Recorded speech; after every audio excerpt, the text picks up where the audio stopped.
Hi there, Terry back again. Hope I find you well. Welcome to my latest video. And finally, it is here, Star Trek Paperbacks. After sorting out the boxes that you would have seen from a previous video, I have grabbed 5 copies of the first 4 iterations of Star Trek, and starting with the original series. And now, this may be too much information, but I do try to be thorough. Pocket Books published these in the States and Titan in the UK. One came out before the other, so they had different numbers. 1 to 5 in the UK and 32 to 36 in the States. These were all first prints though, and the art, I believe, of these 5 are by Keith Birdsong. So, Chain of Attack by Jean Deweese. He did 7 Star Trek novels. And this one, while mapping a series of gravitational anomalies, the Enterprise is suddenly hurled millions of light years through space into another galaxy with no way back home. A search of the surrounding star systems reveals dozens of scorched and lifeless worlds, victims of being possessed of unimaginable power known only as the Destroyers. And when the aliens of this galaxy discover the Enterprise in their midst, they mistake the starship for one of the Destroyers and target the ship and all aboard her for immediate obliteration. This came out in March '87.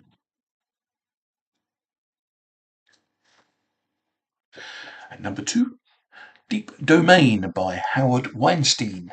And he did 9 novels and 57 comics. This came out in May '87. And we have a story. A routine diplomatic visit to the water world of Akala becomes a nightmarish search for a missing Spock and Chekhov. A search that plunges Captain Kirk headlong into a corrupt government's desperate struggle to retain power. For both the Federation's science outpost and Akala's valiant freedom fighters have begun uncovering the ancient secrets hidden beneath her tranquil oceans. Sorry, just can't see the full stops or commas on this. Secrets whose exposure may mean civil war for the people of Akala and death for the crew of the Starship Enterprise. And next we have Dreams of the Raven by Carmen Carter. And Carmen did 4 novels. This one came out in July '87. A merchant ship's frantic SOS sends the Enterprise speeding to the rescue, but the starship's mission of mercy soon becomes a desperate struggle for survival against a nightmarish enemy. Captain Kirk can neither identify nor understand. Enemy he must defeat without the aid of one of his most trusted officers. For the Leonard McCoy Kirk knew is gone. In his place stands a stranger, a man with no memory of his Starfleet career, his family, his friends, or the one thing James T. Kirk needs most of all, his dreams. Then we have The Romulan Way by Diane Duane and her husband, Peter Morwood. This came out in August '87. Diane has done at least 10 novels, and Peter has done 1, plus this one, with his wife. Unfortunately, he passed away in May 2025. They are a race of warriors, a noble people to whom honour is all. They are a cousin to the Vulcan, ally to the Klingon, and Starfleet's most feared and cunning adversary. They are the Romulans, and for 8 years Federation agent Therese Halakala has hidden in their midst. Now the presence of a captured Starfleet officer forces her to make a fateful choice between exposure and escape, between maintaining her cover and saving the life of Dr. Leonard McCoy. Star Trek authors Diane Duane and Peter Morwood lift the veil of the mystery from the Romulan Empire, and in a startlingly different adventure reveals the hidden truth about one of Star Trek's most fascinating alien races. And the last one at the moment, anyway. This came out in October '87. and it's How Much for Just the Planet by John M. Ford, who has done 4 Star Trek novels. Dilithium in crystalline form, the most valuable mineral in the galaxy. Excuse me. It powers the Federation starships and the Klingon Empire's battlecruisers. Now on a small, out-of-the-way planet named Diridri, the greatest fortune in dilithium crystals ever has been found. Under the terms of the Organian Peace Treaty, the planet will go to the side best able to develop the planet and its resources. Each side will contest the prize with the prime of its fleet. For the Federation, Captain James T. Kirk and the Starship Enterprise. For the Klingons, Captain Caden Veste, Operari and the Fire Blossom. Only the Dirigians are writing their own script for this contest, a script that propels the crew of the Enterprise into their strangest adventure yet. Right, we now have the next generation, and actually there's 6 from here because they started off with a 0 because they did a novelisation of the first episode of the series, Encounter at Farpoint by David Gerald. This actually is the 2nd edition. I don't know why I haven't got the first, but there you go. Came out in October 1990. And we have, there was 2 novels by David Gerald, but he has written for Star Trek in other fields, TV series and animated series.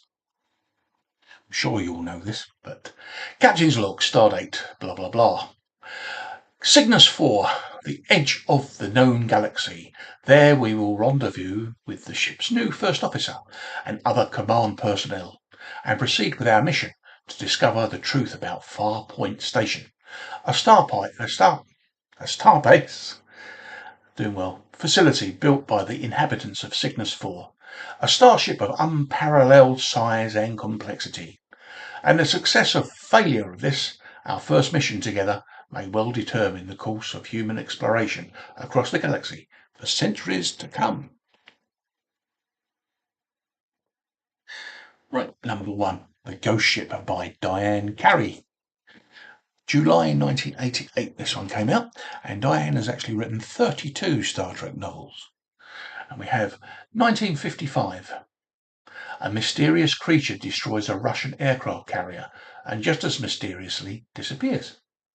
And 300 years later, Councillor Deanna Troi awakens in her quarters from a nightmare where she senses and understands the voices of the crew lost aboard that ship.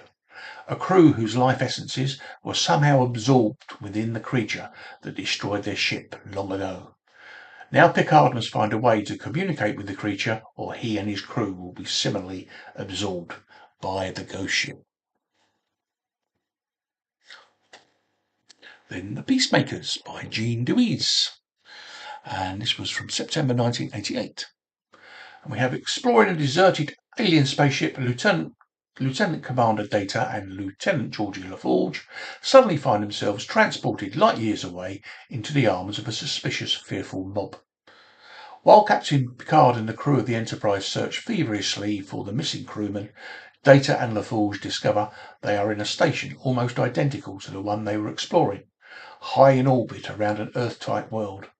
Years before, the occupants of that planet accidentally stumbled onto the ship and its advanced technology, and since then have used its weapons to keep the nations on the planet below disarmed and at peace. But now a breakdown in the station's technology threatens their survival. Somehow Data and LaForge must find a way to restore trust between the planet below and the station's guardians up above, before a final destructive war breaks out. Number 3, The Children of Hamlin by Carmen Carter, November 1988. The Hamlin Massacre. Every Starfleet officer knows the tale. The tiny Federation outpost of Hamlin was destroyed, its entire adult population ruthlessly slaughtered, before the first defence shields could be raised. Even worse, the colony's children disappeared without a trace, abducted by the aliens who attacked with a ferocity and speed that outmatched their Starfleet pursuers. Now, 50 years later, the Coralie ships have appeared again, But this time the Federation is ready. This time the Corelli must pay for what they need. The precious metals can only be bought with the Hamlin children still living with their captors. This time the Corelli must face Captain Jean-Luc Picard and the crew of the Starship Enterprise.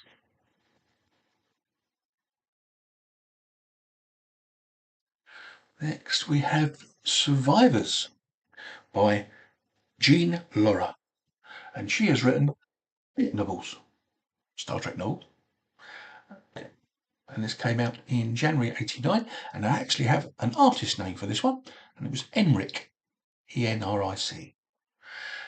Trevor, T-R-E-V-A, Trevor, a human colony on the fringes of known space, isolated from the rest of the galaxy. At last report, they were on the verge of becoming a true interstellar community, a fully fledged member of the Federation. But now the Enterprise has received a distress signal. Trevor is in the throes of a violent revolution, a revolution led by the merciless warlord who has committed countless atrocities in the name of freedom. Data and Lieutenant Tasha Yar are dispatched to investigate, but once they reach Trevor, they discover the truth, and any possible solution may be far more complex than a simple rebellion. For Trevor's President wants more than Starfleet's good word in her fight against the rebels.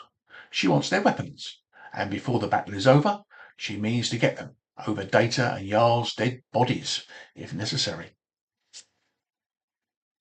And lastly, we have Strike Zone, and this is by the wonderful Peter David, and the artist on the cover is Syntron. This came out in March 1989. Now, Peter David has written 48 Star Trek novels, and a large proportion of these being his own Star Trek creation, New Frontier, where he wrote 23 of them. And obviously he's written far more than that as far as comics and all that sort of thing concerned. And just obviously died just recently, which is a shame. Anyway, right, we have Strike Zone. And this is deep in the uncharted regions of our galaxy, a primitive warlike race, the Cantovs, have stumbled upon weapons powerful beyond their wildest imaginings. The Cantovs have used those weapons to attack their most bitter enemies, the Klingons. Now Captain Jean-Luc Picard and the crew of the USS Enterprise have been called in to mediate the dispute.